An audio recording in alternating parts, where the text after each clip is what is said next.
The AmericasDemocrats.org podcast, a project of 21st Century Democrats, is made possible by contributions from our listeners. Want to do more? Go to AmericasDemocrats.org and click Donate. And thank you for allowing us to be your voice. And if you enjoy the show, please share it with your friends on Facebook and Twitter. This is AmericasDemocrats.org, the weekly podcast for stand-up Democrats. I'm your host, Jim Cuddy. This week, Public Citizen's Alan Zibel reports on how Donald Trump has gotten rich being president. Elliot Mincberg of People for the American Way gives a failing grade to Jeff Sessions. Plus, Peter Ogburn of The Bill Press Show talks with Axios reporter Alayna Treene about Marco Rubio's latest attack on Republican tax cuts. Had enough of Fox News, the House Freedom Caucus, and Donald Trump? If you want the facts that you won't get from them or from the fake news sites of the alt-right, then stay tuned. Our sponsor, 21st Century Democrats, works hard to get everyday Democrats involved in returning our party to its roots and to success at the ballot box. Sit back and listen, then stand up and fight. And follow 21st Century Democrats on Facebook for all the latest progressive news. We're glad you can join us. Alan Zibel tracks all the ongoing and emerging conflicts of interest involving the Trump administration and how they're having an impact on the American people. He says the amount of taxpayer dollars the president is spending on his own businesses is already at unprecedented heights. And we say hello to Alan Zibel, who is research director at Public Citizen's Corporate Presidency Project and author of their new report, The Art of the Self-Deal, Political and Taxpayer Spending at Trump's Properties. Alan Zibel, thank you very much for joining us today on AmericasDemocrats.org. Thanks for having me. I really appreciate it. And we appreciate your time with us as well. You know, you've put together a massive report that compiles all known records of political and federal taxpayer spending at the president's properties and businesses. Tell us first about how you actually did this work. Yes. Well, what we did on this, we decided to kind of try to make as best as we could a grand total of spending at Trump properties and Trump businesses since 2015, since this campaign started, and since it's hard to believe that we've been in this mess for almost 3 years, but we have.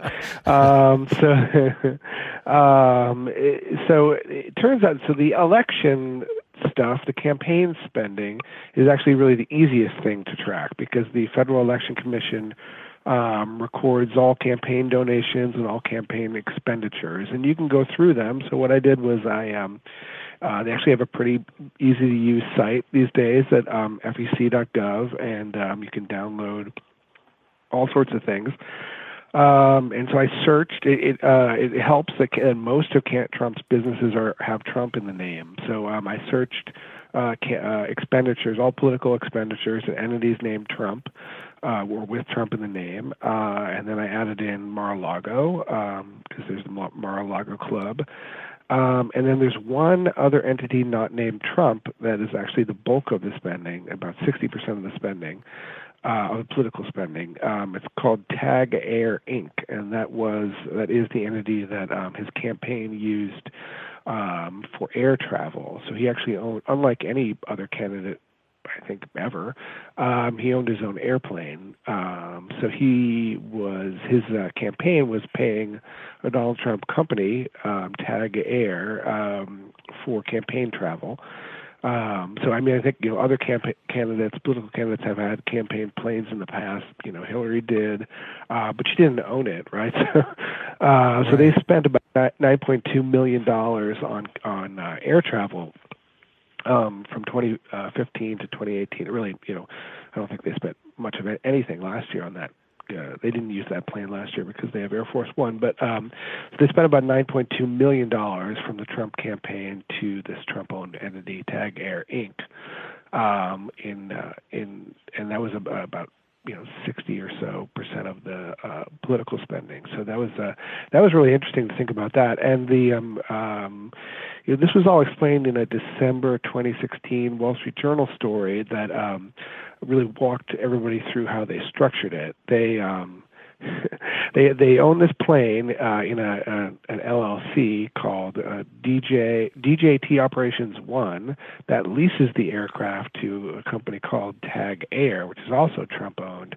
And the reason they did it like that, it seems to be it's a strategy that private jet owners often use to kind of spread sales taxes out over 10, 15 years.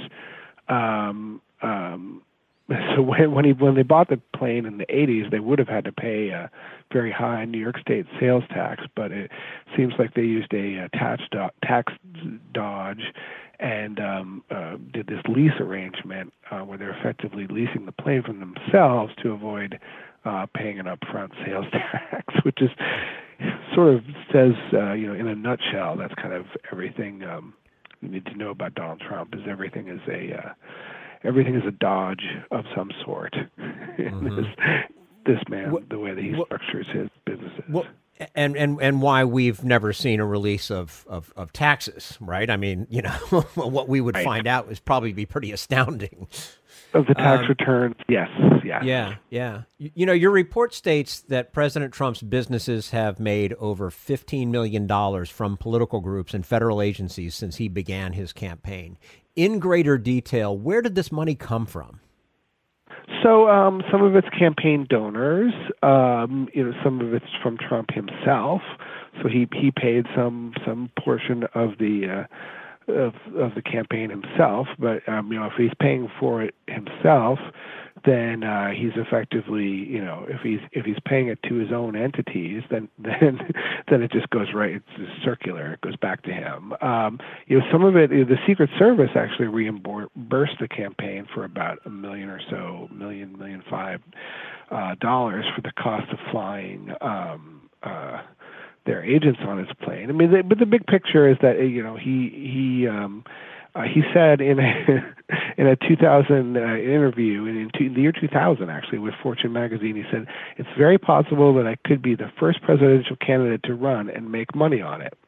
And that's sort of prophetic. I mean, he may not have turned a profit on his campaign, but he certainly structured his campaign so that some of the revenue, a good portion of the revenue, would actually go back to him, which is, absolutely unprecedented in our history. That sounds similar to when he bankrupts other businesses and comes out on top. I mean, there's some sort of a correlation there, I think. So where did the money go? Well, I mean, so it goes back to his pocket. When, like, here's another example. They had their campaign headquarters at Trump Tower in New York, and they continue to have their 2020 campaign, which they set up really early, and they have it in Trump Tower in New York. So that money, the campaign paid office rent to Trump Tower, and that goes back to him. Now, this was really interesting. There was a CNBC story. They were first to report last fall that the RNC, the Republican National Committee, is now paying for the cost of Trump's 2020 reelection campaign. They're paying for the cost of their office space in Trump Tower. So RNC money from RNC donors, goes back into Trump's pocket now. And, we've noticed that an awful lot of people, awful lot of Republican candidates these days are having campaign events at Trump properties, right?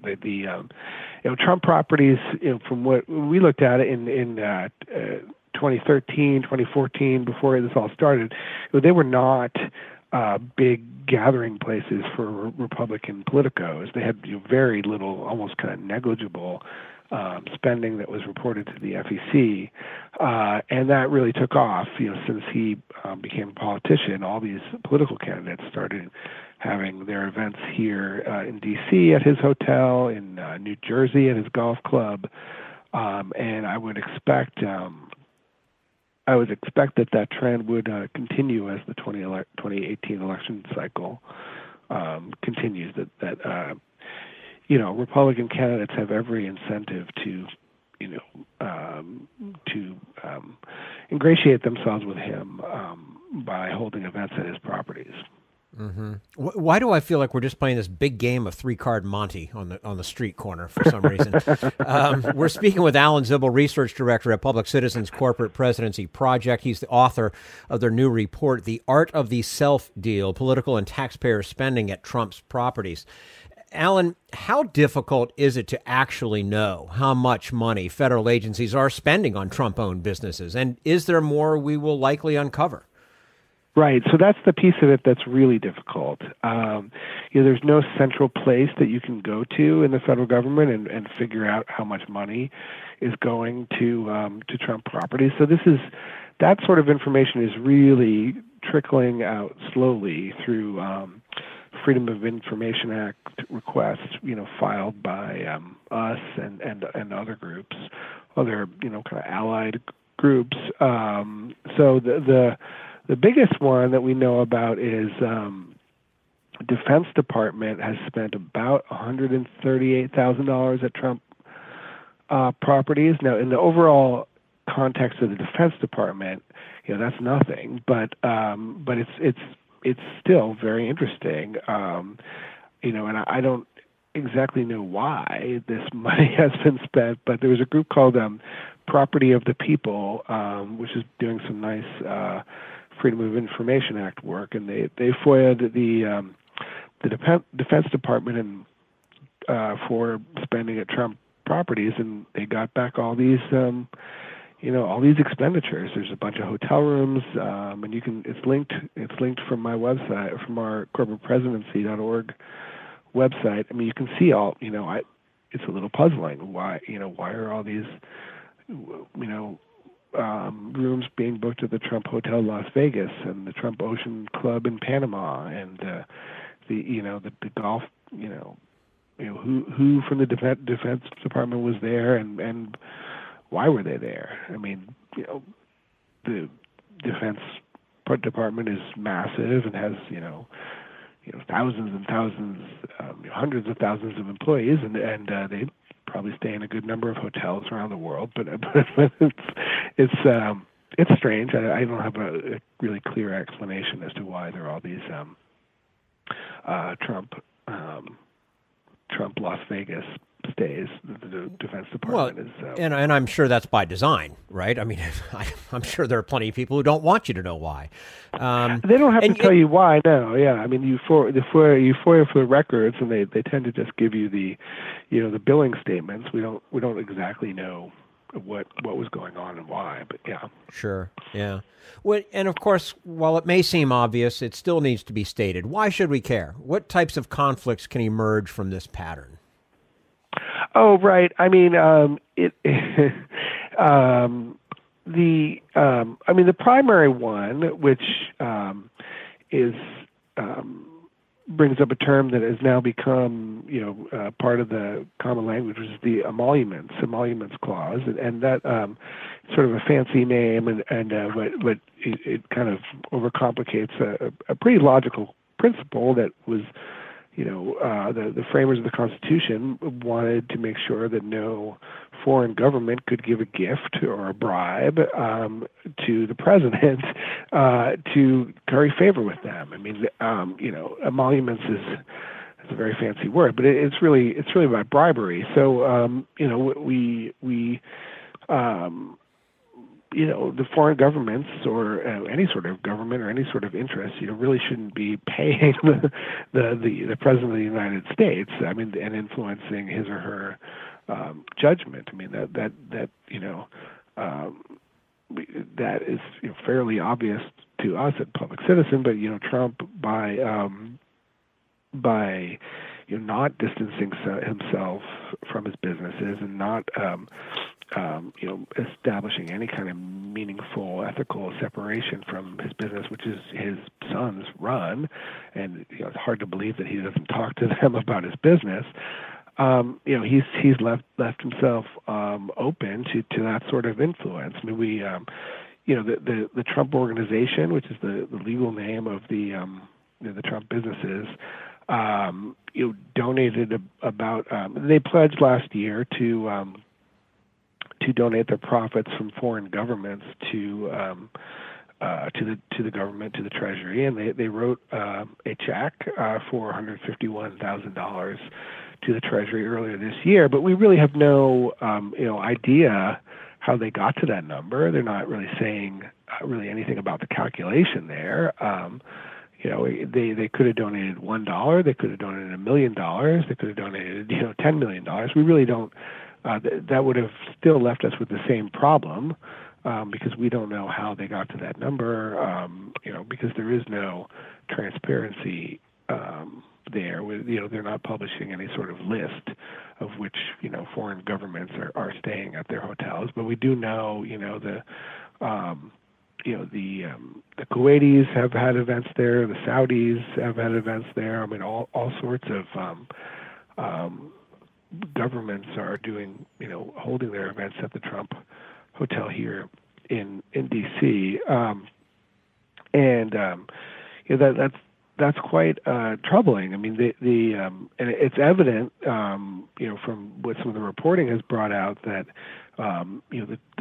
while the Trump Hotel in New York, the Trump Soho had to change its name to some other non-Trump name because there was a stigma. In D.C. there's no such stigma, right? I mean, that hotel is charging the highest rates in town, something like $600 a night. Because there are no shortage of people who want to cozy up to the Trumps. So that this is really unprecedented. We've never we've never had a president with such a vast business interests and such a lack of concern for ethics and for the Well, that actually takes me to another question. We're kind of left here because there's so much non-information. Have you actually been able to see evidence of conflicts of interest playing out? Well, yeah. I mean, yes. I mean, I think that I would point to the Koch brothers. I would. I did a different report last fall that really documented how many administration officials can't have a Koch brothers link, and we think that's a conflict, right? I mean, if he had so little experience in government or politics or policy that these Koch brothers, he's really staffed the administration with Koch brothers operatives and are largely doing the Koch brothers bidding or following the Koch brothers agenda. With the exception of immigration and trade, I mean, they've really been in a lockstep with what the Kochs want. So that is quite remarkable. Yeah. We're speaking with Alan Zibel, Research Director at Public Citizens Corporate Presidency Project and author of their new report, The Art of the Self-Deal, Political and Taxpayer Spending at Trump's Properties. Alan, you also do research on the revolving door, the government and law firms that represent powerful corporations. This is a reality in any presidency, but how has it changed in the Trump administration? It's way worse. I mean, I think even I knew that. Yeah, it's a lot worse. I mean, you're right. It was a problem in the Obama administration. It's the problem in any administration. But there you have been really no restraints. I mean, the Obama folks had ethics rules and an ethics policy, and seemed to be a lot more aware of this as a concern and as a problem. I don't think that the Trump folks consider this to be a problem. I think they consider it to be a feature. I mean, just to go through a bunch that I found. So the Solicitor General of the Justice Department represented the tobacco industry. The Antitrust Division lobbied for big companies. The nominee to run the Civil Rights Division defended companies against it for employment discrimination charges.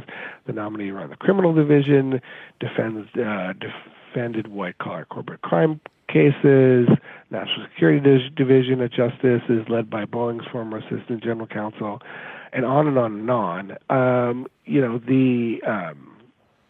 This is all over the administration. The EPA, close ties to the Koch brothers, close ties to polluters, coal miners, oil refiners, this is this is like their theory of who should be running the government. I mean, I don't think it doesn't seem like they see that this as a problem. Mm-hmm. Wow. We do. So what kind of legislation do we need to rein in this pattern of spending and potential conflict?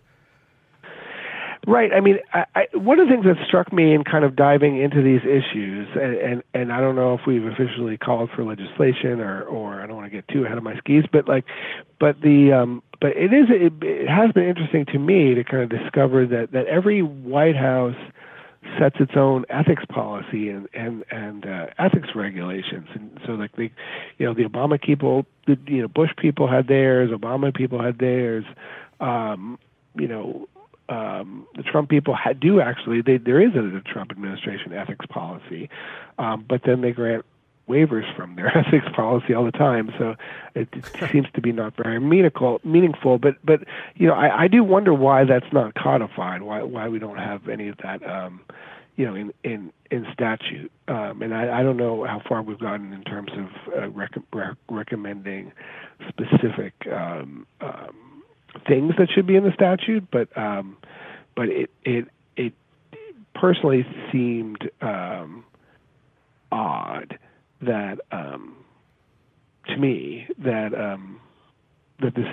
these are things that can vary by presidency. It's actually just, I find it outlandish that this can continue, and I wonder if it's just because maybe not enough people are aware of just how bad the situation is. Right. No, I mean, I would also say this. I mean, I think that at some point we're going to be done with this administration. At some point, hopefully, and I think there will be a reckoning. I think and hope that there will be a reckoning. About what we should be doing in terms of ethics. I mean, there should be, people do say that, with every giant ethics scandal, there are reforms. I mean, there were reforms after Watergate, there were reforms after Jack Abramoff, and these may be the most significant, ethics reforms, because we are seeing unprecedented ethics issues. Yeah. Okay. Alan Zibel is research director at Public Citizen's Corporate Presidency Project and author of their new report, which I would encourage you to check out, The Art of the Self-Deal, Political and Taxpayer Spending at Trump's Properties. Alan, thank you so much for your time and your research. Thank you. We appreciate you joining us today on americasdemocrats.org and look forward to having you back again with us soon. Yeah, that was great. And you can check out our stuff at corporatepresidency.org and citizens.org. Fantastic. Alan, thanks again. This is americasdemocrats.org, the weekly podcast for stand-up Democrats.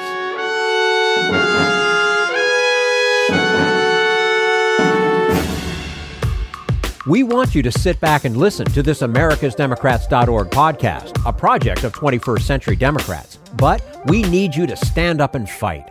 Do you want to get involved and help get our party back to its roots and to success at the ballot box? You can make your contribution to help us keep this show going and to elect Democrats who will stand up for democratic principles. Go to americasdemocrats.org and click on Donate at the top of the page. This Social Security measure, I believe that we must pass legislation to provide medical care. This is our tradition. When our grandparents came to America, it was the Democratic Party which said, welcome. It was the Democratic Party, the party of Roosevelt and Truman and Kennedy and others, who said that America belonged to all its people, not just a handful of the rich or a few giant corporations. That's why great leaders like FDR fought so hard for Social Security, and why JFK stood up to the insurance companies and their Republican allies to get Medicare. It's not just one thing, or one time, in one place. It's about a whole history of standing up to the Republicans and saying someone has to be on the side of regular working people in America, whether it's defending Social Security or just the way your loved ones are treated on the job. That's what the Democratic Party is all about. And that's why this message has been brought to you by the Democratic Party. Working people like you and me. Paid for by 21st Century Democrats. Not authorized by any candidate or candidates committee. This is americasdemocrats.org, the weekly podcast for stand-up Democrats. Coming up next, a progress report on Jeff Sessions' first year as Attorney General and how he's turning back the clock on justice in America. But first, we turn to Jim Hightower, America's #1 populist, for his common sense commentary. Governors and mayors insist that giving our tax dollars to corporations to lure them to move to our cities is good public policy because the corporations create jobs, those workers pay taxes, and voila, the corporate giveaway pays for itself. Really? No. Good Jobs First tracked the 386 incentive deals since 1976 that gave at least $50 million to a corporation. Then it tallied the number of jobs created. The average cost per job was $658,000 each. That's far more than cities and states can recover through sales, property, income, and all other taxes those job holders would pay in their lifetimes. The rosy job creation claims by deal makers also tend to be bogus, for they don't subtract the number of jobs lost as a result of these deals. Amazon, for example, has leaned on officials in every major metro area to subsidize its creation of a nationwide network of warehouses, data centers, and other facilities. In a 2016 report titled Amazon's Stranglehold, the Institute for Local Self-Reliance found that more than half of Amazon's facilities had been built with government subsidies. And Good Jobs First found that since 2005, Amazon has received more than $1 billion from taxpayers to build their private business. Each handout was made in the name of local workers. And yes, Amazon does employ thousands. But the subsidies enable the retail giant to undercut local unsubsidized competitors, driving them out of business and causing devastating job losses that greatly outnumber jobs gained. Indeed, while Amazon employs 146,000 people, it has eliminated some 295,000 jobs. This is Jim Hightower saying, check it out at ilsr.org/Amazon-Stranglehold. Need an antidote to the progressive blues? Want some good news about how grassroots folks are rebelling against the corporate powers and winning? Well, here's an easy-to-swallow pill for you, the Hightower Lowdown. Hightower's monthly newsletter will give you the lowdown, even as it lifts you up. It's 4 pages a month, jam-packed with facts you can use, actions you can take, and Jim's own Texas humor, all for only $15 a year. To become a lowdowner, go to hightowerlowdown.org.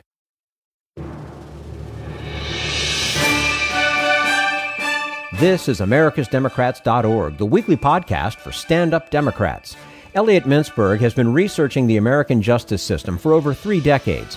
He says that in his first year as Attorney General, Jeff Sessions has put the fundamental rights that system is supposed to protect at risk. And we say hello to Elliot Mincberg, Senior Fellow at People for the American Way. Elliot, thank you so much for joining us today on americasdemocrats.org. My pleasure to be here. And our pleasure to have you with us. You know, earlier this year, your organization issued a report card on 1 year of Jeff Sessions as Attorney General and titled it An Insult to Justice. That alone, to me, speaks volumes. The report outlines 6 key areas where Sessions has had an impact and begins with voting rights. What are some of the key DOJ actions under Jeff Sessions that are threatening our right to take part in elections? I think I would put them into 2 primary categories. First, they have switched sides in a number of important cases, including several before the Supreme Court, and are arguing for positions that would restrict voting rights by approving voter ID, laws and rules. One case that was recently argued tries to approve a practice that Ohio has done that literally purged thousands of voters from the voting rolls without good reason, simply because they hadn't voted in previous elections, and argues that that practice should be permitted in the future. We won't know how bad that impact is until we see how the courts decide those cases. But that very action sends a very bad message to other states and could potentially be very harmful. I think the second category I would refer to concerns actions that Sessions himself and DOJ is a reason taking. Rather than carrying forward the promise of the previous administration to focus on detecting and challenging practices in the states that have the effect of harming voting rights, that effort has been largely abandoned, and instead the Justice Department is pushing states to take even more steps to remove voters from the rolls, such as last year when they wrote to 44 states in late June demanding information on what they have done or will be doing to remove people from their voting lists. These are very bad efforts that can only harm our rights to vote. And as a senator from Alabama, Jeff Sessions fought against hate crime protection. Do you see that approach reflected in his tenure as Attorney General?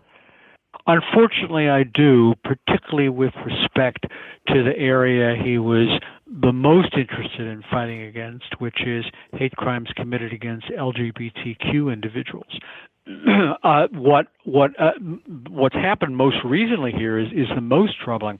Just this year, after his first year in office, the Bureau of Justice Statistics has announced that they are going to stop collecting data about crime victimization of LGBTQ youth.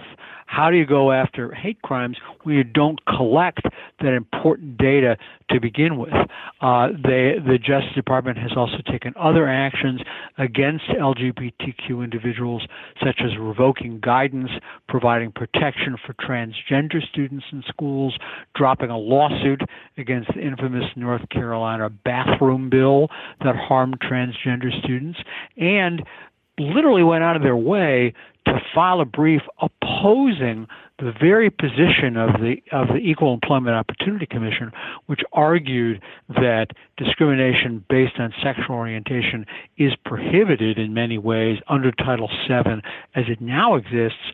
The Trump Justice Department argued exactly the opposite. Mm. And again, going back to Sessions' record in Congress, he worked to stall bipartisan efforts at criminal justice reform, beginning with sentencing reform. How has he continued on that path at DOJ? Well, he's done it again in several ways. First of all, he continues to oppose sentencing reform efforts in Congress itself, even though the Senate Judiciary Committee on a bipartisan basis passed legislation to decrease sentences for nonviolent offenses, to give judges more discretion. Sessions has made clear his vigorous opposition to that, and unfortunately so far that bill isn't doing very much in the House of Representatives. But perhaps even worse, Sessions has taken unilateral action that has essentially been in the cause of frustrating sentencing reform. Back in May of last year, he sent a memo that instructed all federal prosecutors to pursue the harshest possible charges and sentences against all crime suspects, including nonviolent drug offenders, which drew criticism even from people like Senator Mike Lee. Which that in itself ought to say something.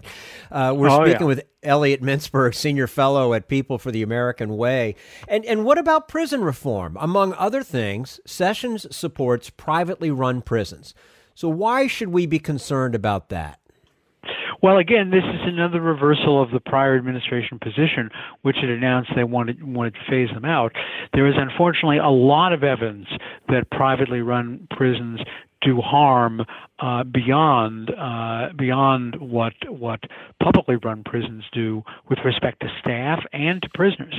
I know about some of this personally because I've also done some work for the Washington Lawyers Committee for Civil Rights, and one of the things that it tracks is the treatment of D.C. prisoners at a private prison in North Carolina. And the evidence is unfortunately quite convincing that they provide totally inadequate health care for individuals, and that individuals at private prisons are more often subject to abuse, whether by other prisoners or by guards themselves. And I think what we're forgetting here, it's prison reform. It's not to keep people down. It's actually to reform them. So let's, maybe we need to look at this differently. Exactly correct. I mean, justice sees this unfortunately, under Mr. Sessions, is a bit of a revenue-raising alternative. Some of these private companies are also branching out into detaining immigrants, which gets us into some of the troubling immigration policies as well. Mm-hmm. And, of course, the Attorney General has been an ardent supporter of President Trump's immigration policies. How does that play out at the Department of Justice? Unfortunately, in lots of different ways. Just to give, first of all, he obviously vigorously supports Trump policies such as the Muslim ban, which is now being considered by the Supreme Court. In a way, you expect that from any attorney general to support what the president orders. But he's gone far beyond that. He's taken aggressive action to try to force state and local governments to cooperate against their will. Several times he's threatened to cut off federal funding to sanctuary cities, which have taken steps to protect immigrants. He has threatened to subpoena documents and take other actions against Chicago, San Francisco, other cities.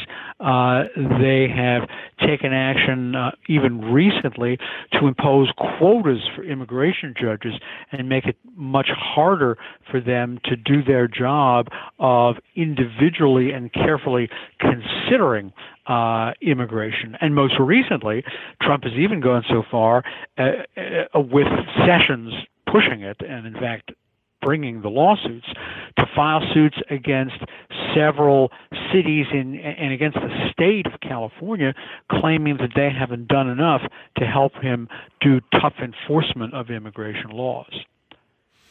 And another part of this report refers to the DOJ actions in immigration that have been particularly harmful to children. Talk to us a little bit about that. Well, first, of course, you have the strong Sessions opposition to the DACA program that helps immigrants and fortunately continues to across the country. But in addition to his actions to try to eliminate that, which so far have failed in the courts, he revoked earlier guidance and issued a new memo to immigration judges that rescinded earlier directives about helping make young children comfortable in courtrooms and instructed judges to be skeptical despite so-called sympathetic allegations. One sitting immigration judge called the tone of the memo very distressing. And DOJ has been very aggressive in trying to defend the decision to bar immigrant teens in federal custody from seeking abortions, going so far as to recently ask the Supreme Court to refer one teen's lawyer for professional discipline and to vacate a judgment in her favor. And let's talk about civil rights enforcement. Your report states that Jeff Sessions is taking us backwards. What are some examples of how that's happening? There are unfortunately all too many. One of the important ones has to do with police reform. Jeff Sessions is clearly opposed to efforts of the Justice Department under both Republican and Democratic administrations to carefully scrutinize improper activity by state and local governments. He's already tried to refuse to implement certain orders in that area, opposed a consent decree that justice itself had negotiated in Baltimore, although the judge there has refused that opposition, and indeed has opposed the use of consent decrees generally in civil rights cases.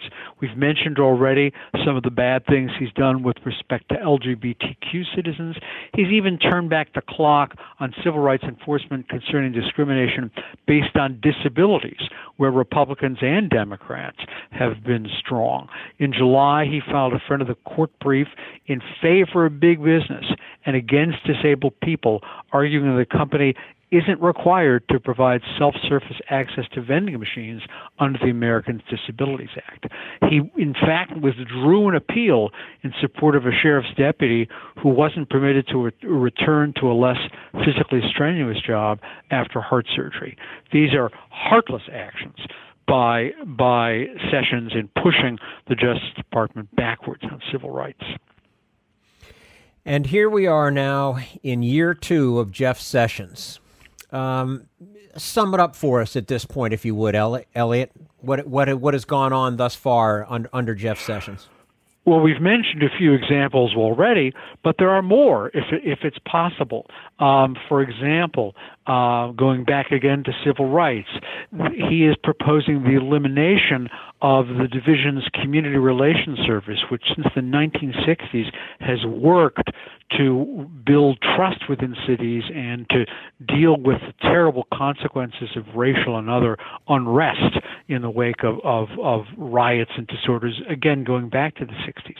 In immigration, in addition to setting quotas and suing California, he's continued to be as aggressive as he possibly can be. And he has continued to in his budget making, take actions that are extremely distressing. For example, the Inspector General of the Justice Department took the rare step of publicly criticizing the Justice Department's budget for not providing additional resources, which he said would significantly hamper his effort to uncover and deal with fraud, corruption, and abuse within justice, which unfortunately has only increased under Mr. Sessions. What do you see as some of the more effective ways citizens can make a difference to challenge this administration and this Department of Justice? It's not an easy task, but I would say a couple of things. Probably the most important thing is to work to elect a Democratic Congress this November, because what we have seen, unfortunately, is extremely poor oversight by the Republican-led House and Senate Judiciary Committees. Reports of the type that we have put out ought to be put out by those committees. They ought to be calling Mr. Sessions on the carpet for what he's done. Instead, they're criticizing him for not being sufficiently favorable to Mr. Trump with respect to the special counsel investigations. So we need a Senate and a House that will take action to oversee and question and counteract what Mr. Sessions has done, and that's going to depend on what happens in November. And the second thing I would say is even now, people should communicate with their senators and representatives and urge them to take action in some of these areas to, again, try to counteract what Mr. Sessions has done and continues to do to really subvert the Department of Justice. Very good. Elliot Mincberg, Senior Fellow at People for the American Way, joining us today on americasdemocrats.org. Elliot, it was sobering, but it was most enjoyable having you with us today, and we do look forward to having you back again with us soon. I'd be happy to be back. Thank you very much. And this is americasdemocrats.org, the weekly podcast for stand-up Democrats.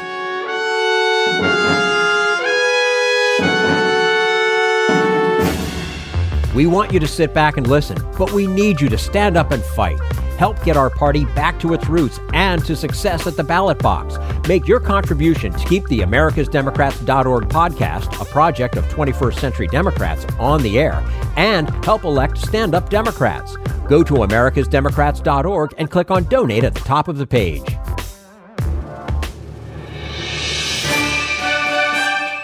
This is americasdemocrats.org, the weekly podcast for stand-up Democrats. And now Peter Ogburn of the Bill Press Show talks with Alayna Treene of Axios about what Marco Rubio is saying about GOP tax cuts that benefit corporations at the expense of American workers. We're joined now by Associate News Editor and reporter for Axios, Alayna Treene, who you can follow on Twitter also at Alayna Treene. That's Alayna with a Y, A-L-A-Y-N-A, Treene, T-R-E-E-N-E. Make sure you go follow her on Twitter. Hi, Alayna. Hi, thanks for having me. First visit to the show. Yes, first time. I love it. Very excited to be here. Yeah, thanks for coming. We have lots of Axios people here on the show. It's nice to get you in. And you had a big story earlier this week that I'm sure everybody saw, but it's so funny to me that we are here in this stage of political discourse where Marco Rubio, again, kind of said the quiet part loud. Right. Something that a lot of these folks in the Trump era have a real problem with. Here is Marco Rubio, a quote, "There's still a lot of thinking on the right that if big corporations are happy, they're going to take the money they're saving and reinvest it into American workers. In fact, They bought back shares. A few gave out bonuses. There's no evidence whatsoever that the money's been massively poured back into the American worker. End quote. I'm going to say that one more time. There's no evidence whatsoever that the money has been massively poured back into the American worker. End quote. Which is kind of what the tax plan was sold as, right? Completely. It's going to be a huge thing. I think that it's not getting tons of pickup. Like a lot of people on the Hill aren't going to comment on this or on what Marco Rubio said, but this is the main thing that they're playing up ahead of the midterms. It's the key legislative win that the GOP had in the first year of Trump's presidency. There's not really much else. They'll point to Neil Gorsuch getting him elected onto the Supreme Court, but otherwise... Which not that I'm trying to pick nits here, right? But like, not a real win for the Trump administration, right? Like, give Mitch McConnell all the credit in the world. Mitch McConnell made it happen, but like, that's all. Exactly. And so, yeah, he's pointing out that, look, we really pushed these tax cuts, and he was a big part of, making sure they got the child tax credit onto that. But in the sense of, giving money back to the American worker, really middle-class voters, he's saying it's not really being proven that there's much going back into them. Okay, I have to read this story. I read it earlier this morning, and this was from yesterday on Reuters.com. Apple plows U.S. tax cuts into record share buybacks. What does that mean? So they have bought back stock to give back to the shareholders, quote, like no other company in history. Apple bought back $23.5 billion of its own stock in the March quarter, a record amount. I'm reading directly from the Reuters piece. A record amount for any U.S. company, according to S&P Dow Jones, added $100 billion to its target for future repurchases. So in other words, this is exactly what Marco Rubio said. You give these companies, these big corporations like Apple, these big tax breaks. They don't give it back to their workers. They don't upgrade their factories where they're making their products, where the workers' working conditions are so bad that workers are literally jumping out the window to their deaths. Mm-hmm. You don't upgrade any of that stuff. You just give it back to the people who already have a ton of money. Exactly. Well, it's the idea of also trickle-down economics, which is something that Treasury Secretary Steve Mnuchin said, this is what we're aiming for. It does work. And I thought that argument was dead. Right. I thought that the trickle-down economics thing was dead. This was Ronald Reagan's whole thing. George W. Bush tried to do the same thing, and look what happened. Exactly. Well, and that's a good point, though. But President Trump, and he's kind of a 1950s man. He's not looking at current modern times. He's kind of looking, he wants to make America great again. He's nostalgic right. for the days that once were. Yeah. And I think that his administration, and like I said, Steve Mnuchin has always said, we think this works. But as Marco Rubio is pointing out, he's saying, no, we're seeing that maybe they give out bonuses here and there. And that kind of played into what Nancy Pelosi was saying about crumbs. Like, these bonuses are crumbs, even though she got a lot of flack for saying that, even from people within her own party. But it turns out. But it may be, small potatoes. Yeah. I mean, look, again, Paul Ryan got in all that trouble when he tweeted out about the teacher that, because of the tax cuts, she can get a Costco membership now, which a Costco membership is $60 a year. So, that's the big takeaway here. I mean, so how have Democrats, because you mentioned this is going to be a big point of contention as we head into the midterms, how have Democrats sort of latched onto this? Well, I actually Or have they? Right. Well, I've met with a couple senators who, when I've asked them, Democratic senators, when I've asked them, what is your biggest concern going into the midterms? Like, everyone's talking about this blue wave and that Democrats are they're so energized, they're going to take over. But what's the one thing that they're scared about? And they said it's the tax bill. It's their language on it.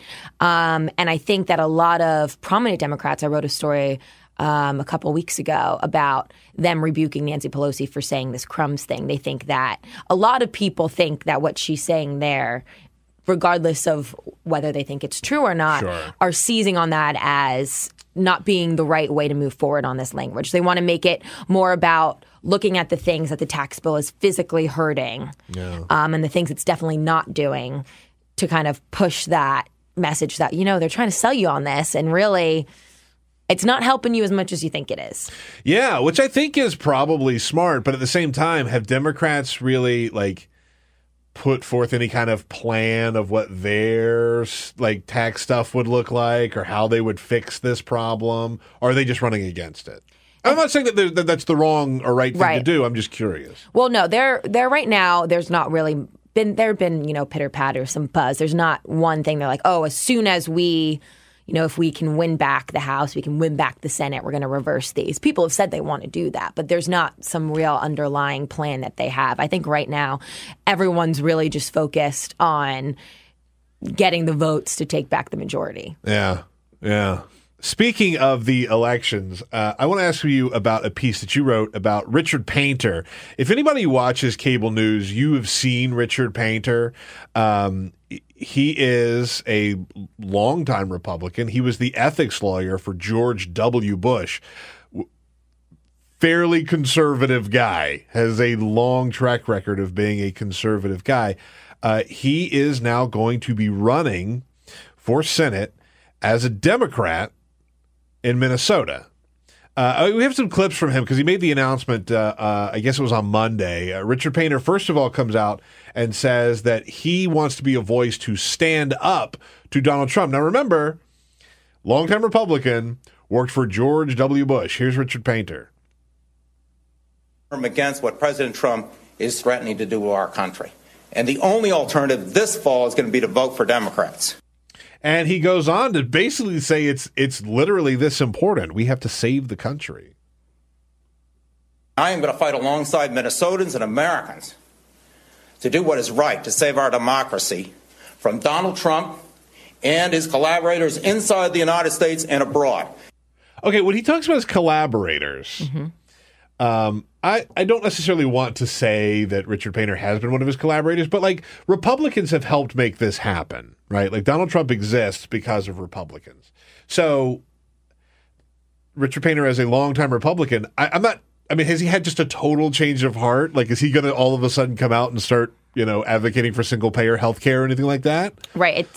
It's really funny, too, because you see he's on MSNBC all the time, and you mentioned this before. Time. He's kind of become, under the Trump administration, an anti-Trump crusader in many ways. Yeah. So I think that he's really driven, and we're kind of seeing this, a lot of people within the party that aren't speaking up.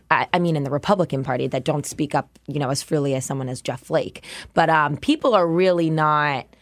A lot of people, when Trump was elected, they really didn't want him to be elected. Even Paul Ryan wouldn't come out in support of him. And now, obviously, he's kind of flipped because he thinks, if I got to get anything done, I got to work with the president. Exactly. But at the same time, you're totally right in saying that, yes, the president is, they really played into this base. And now everyone who's working with him, McConnell himself, despite all the tweets that Trump will send kind of attacking McConnell in the past, he'll stand by and support him as well in a way to get their support. But someone like Richard Painter, I think, is just so, especially having worked in past administrations, he's just so, thinks that there's so much that's wrong right now that's going on in the Trump administration. He thinks the whole system is broken down, and he said that, and this is him kind of running against that. I think it's more of an against Trump run than a Democrat run. Yeah, I think that's a really good point. And we've talked about that a lot, right, with the midterms coming up. What makes the most sense? Can you run purely as Donald Trump is bad? And that's it? Well, a lot of people are trying to do that. I know. A lot of people are seizing on this, and that's what they're hoping. I think that's really the basis of what the Democrats are counting on.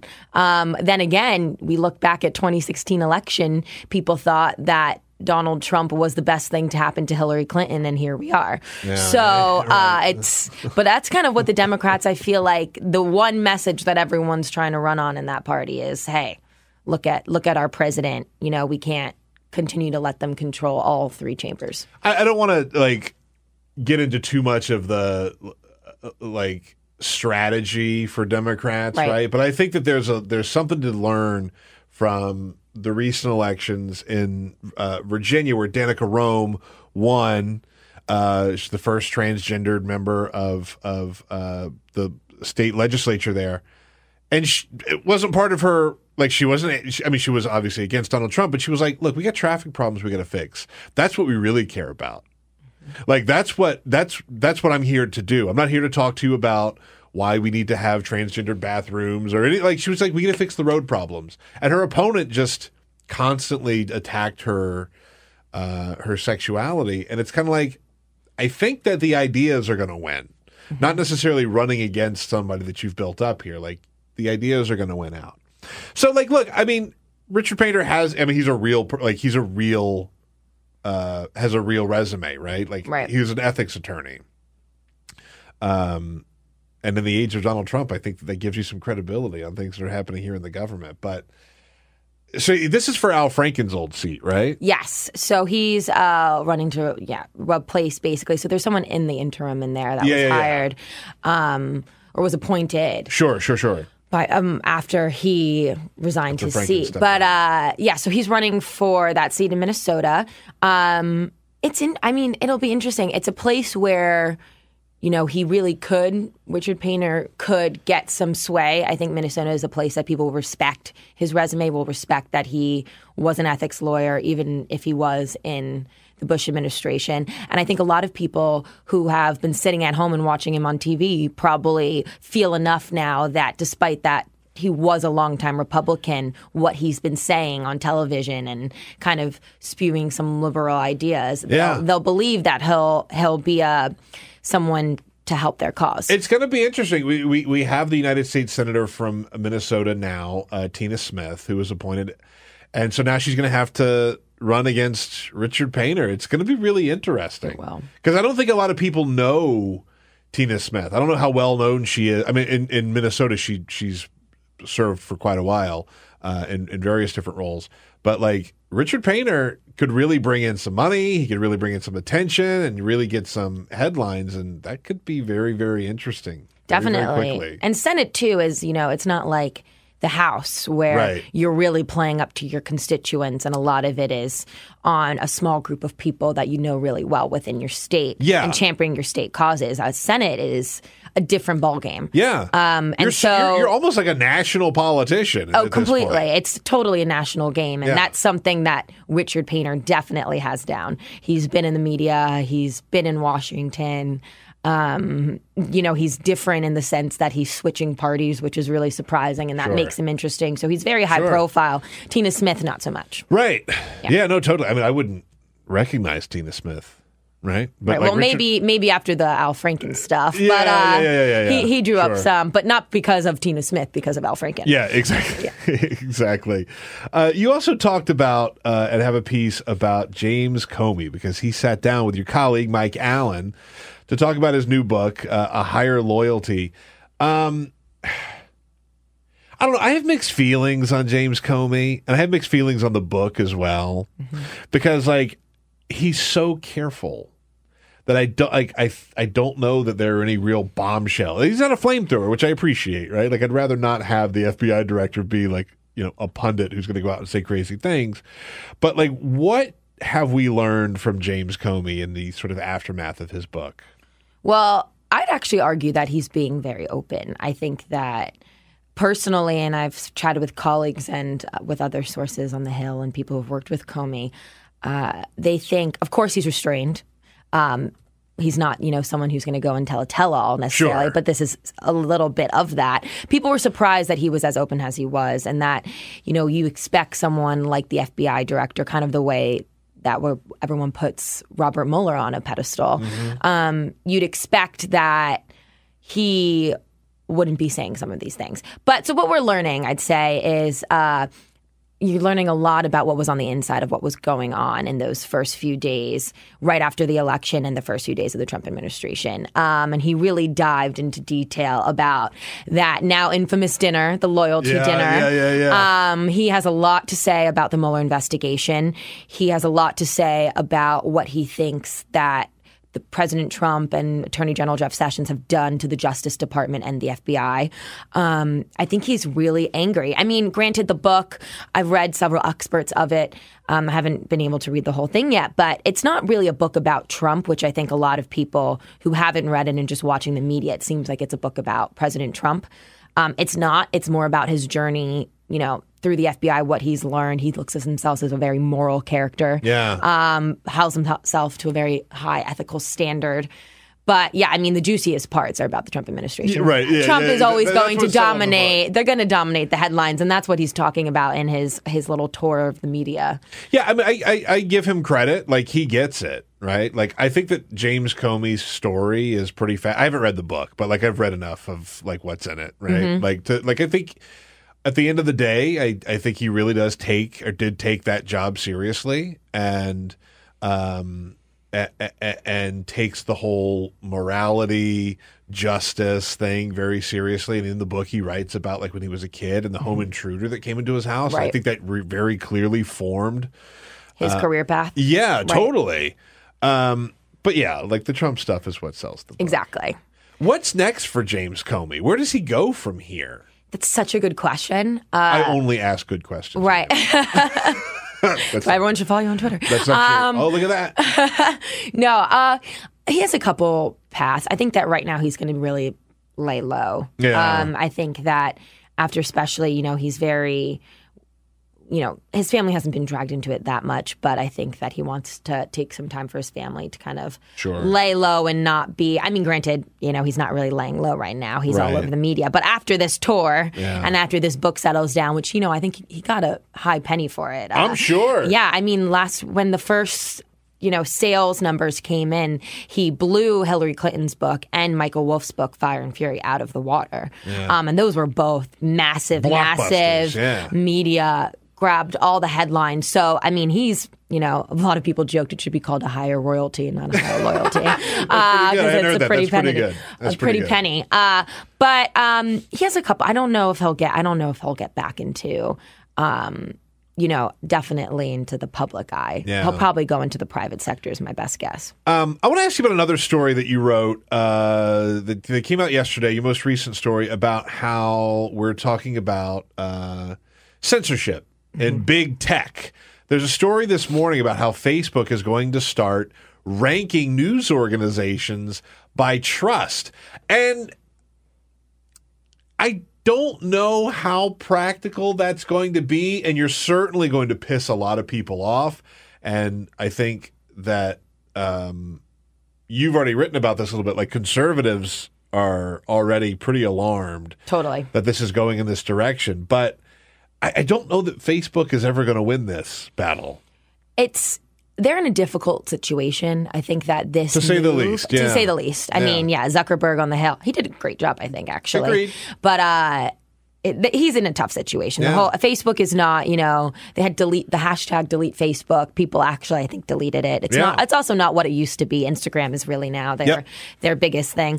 But yeah, I think that this is their way of trying to deal with the fake news stuff. They're trying to say, hey, we'll rank this so you know what's more trustworthy. But then that gets into who are you to decide who is more trustworthy? And that's exactly what a lot of conservative people are worried about. And I mean, this is something that conservatives have kind of railed on for ages. Yesterday, I wrote this story about them sending about 60 prominent conservative leaders sending a joint letter to all of these different Facebook, Google, Twitter, saying, hey, you're censoring us. We have proof you're, removing our content more than others. Not totally, their evidence wasn't totally there. Oh, that's what I was going to ask about. Like, how do they prove that? Exactly. There was one report, but it was done by a politically conservative media research group that tried to look at some of that. But it's been really, on the sense of that there's been systematic and coordinated movements between all these social media networks to kind of be biased against conservatives is just not proven. And that's something we've seen with the Diamond and Silk hearings with YouTube. But they're not, I mean, this is a huge thing that's going to continue to play out, conservatives against what they see as liberal Silicon Valley. I don't think that there is a practical solution here. I really don't. And I think that's just the nature of what Facebook is. And I think we are just now coming to terms with the fact that, like, I don't know that Facebook can be fixed. I think that Facebook is just bad. And like and there's no winning, right? Like the fake news stuff was obviously really, really bad, and it may or may not have influenced an entire United States election for president, right? Which is a big deal. And their solution to fixing it, you're going to piss off a lot of people. Mm-hmm. And so, like, I don't think that they really want to do like piss off even more people because they've pissed off a lot. Yes, and I think too. They claim Axios and my colleague Mike Allen had sat down with Sheryl Sandberg, the chief operating officer of Facebook, a couple months ago, and she was saying, we're not a media organization. We're a social, we want to connect people, but that's exactly what they've become, and that's how they're making their money. News on Facebook, a lot of people, you read the polls, tons and tons of people of Americans get their news from Facebook. Yeah. So it's not something that's going away. And I think a lot of the things that they're trying to do are quick fixes or Band-Aids because there needs to be an immediate, they have to have some sort of immediate reaction to all of the bad backlash that they're getting. But until they have like a really deep turnover. Yeah. Yeah, that's the problem. It's short-term fixes before they realize that like they really can't fix the bigger problem, I don't think. All right, Alayna Treene, thank you so much for joining us. Thank you for having me. I hope it won't be the last. Alayna Treene, follow her on Twitter at Alayna Treene. That's all for americasdemocrats.org. Thank you to all who made today's show possible. Alan Zibel, Elliot Mincberg, and the entire Bill Press team. And thank you for listening. If you liked what you heard, please get involved in our efforts to keep this show going and to elect Democrats who are bringing the party back to its roots. Go to americasdemocrats.org and click on Donate at the top of the page. And be sure to find 21st Century Democrats on Facebook. For americasdemocrats.org, I'm your host, Jim Cuddy. We want you to sit back and listen, but we need you to stand up and fight. Join us. Support the americasdemocrats.org podcast, a project of 21st Century Democrats, and help elect Democrats who will stand up for democratic principles with your contribution today. Go to americasdemocrats.org and click on Donate at the top of the page.